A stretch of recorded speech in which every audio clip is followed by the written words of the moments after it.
All right, this is going to be the second video for Note 73. And the only part I'm going to do here is question number 2. We're dealing with some functions. So I gave you two functions here. I gave you f of x here, and I gave you, of course, g of x here. And I want to find all of the values of f of g of x. All right, so I'm kind of noting where the pieces are. And I want this to equal 0. Whew, okay, so let's start with the part that we've done in the past, which is f of g of x. So f of g of x. Well, g of x here, I'll actually use my notation, right? G of x here is this, right? This is what g of x equals. So I'm going to go ahead and erase the g of x, and I'm going to replace it with 2x minus 3. So what I want to do now is in the f function, everywhere I have an x, right, x squared and 6x, I'm going to replace each of those x's with this 2x minus 3. So I'm going to kind of color code here, right? So as I go through and I put f of x equals, well, now it's supposed to say x squared. So I'm going to leave myself some space for x squared plus 6 times x. Again, I'm going to leave myself space, and then minus 7. And those spaces get replaced with 2x minus 3 and 2x minus 3.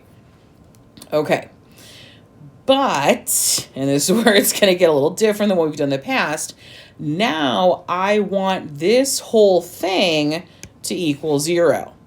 So instead of having this f of 2x minus 3, I'm going to go ahead and erase that part, okay?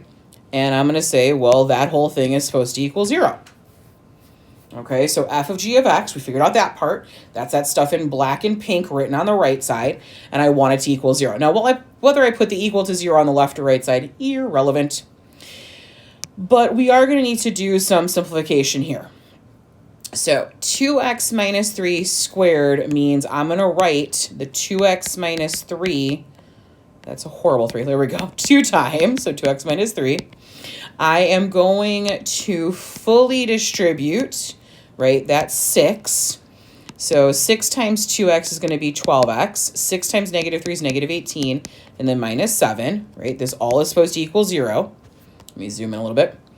And now I want to fully distribute this, right? 2x minus 3 times 2x minus 3. So little distributive property here, that's going to be 4x squared, then minus 6x, minus 6x plus 9 plus 12x minus 18 minus 7. All right. This is looking fabulous. So 0 is equal to, that's an equal to sign, I swear. All right, I fixed it. Let's see, we got 4x squared, and now I want to collect up the like terms.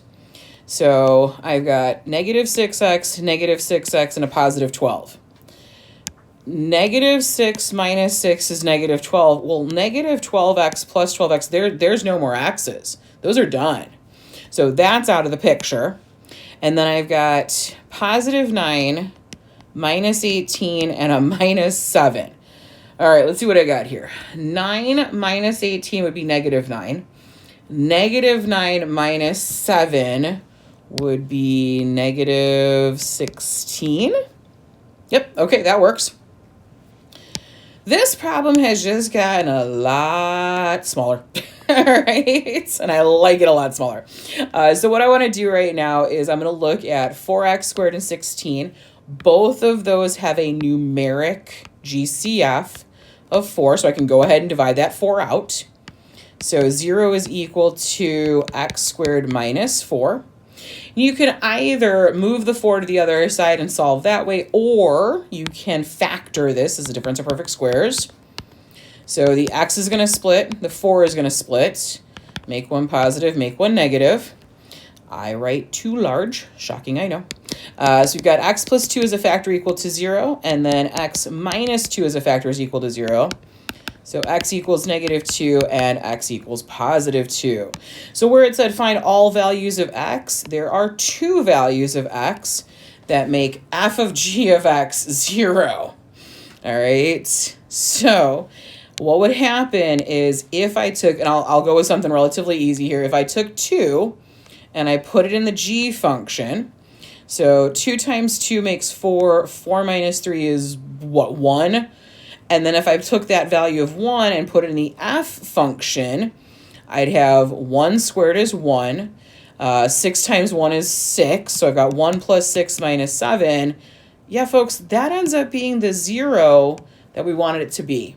And the same thing would happen with -2 if you were to put that value in and check it. You do not need to check it, but I'm just showing you how it does actually work. All right, that one question is enough for this video. As always, please let me know if you have any questions or concerns, and I will follow up with another video that you can already see the heading for, which is going to be solving radical equations. All right, I will see you in the next one. Whoops, that's a calculator. Make the calculator go.